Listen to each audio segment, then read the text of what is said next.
Sometimes it is because we have found 1, 2, 3 people from that particular ethnic group that have committed those, atrocities, and then we assume that naturally those are the people. Sometimes we hear them, speak a particular language, and it could be a Bekwai, but we don't even know. We just say, oh, they were speaking this particular language, so they must be this particular group of people. Criminals are criminals. We should criminalize the act, but humanize the process. A call for the welfare and training for journalists to guarantee financial security for them was recorded at the training.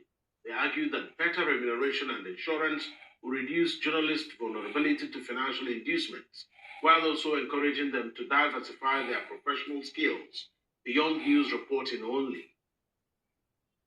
If journalists are properly taken care of, then they can write the socially cohesive stories, more patriotic stories, without being afraid of their livelihoods. Because right now, if anyone is paying a journalist a huge sum of money that is like 10 times or 5 times their salaries, of course, they have the intention to make a living, and then they often can ignore the issues of patriotism, social cohesion, and all of that we're preaching.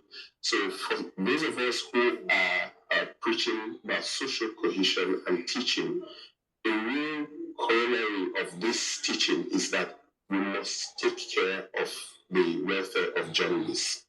It's not just training them, but they are human beings that are incurring costs, transportation, school fees for children, accommodation, and they are 24/7 on call.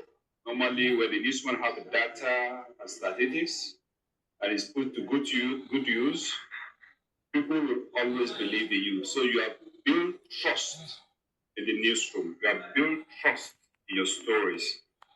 And then definitely that trust is going to translate down to those that are reading whatever you are putting forward for them.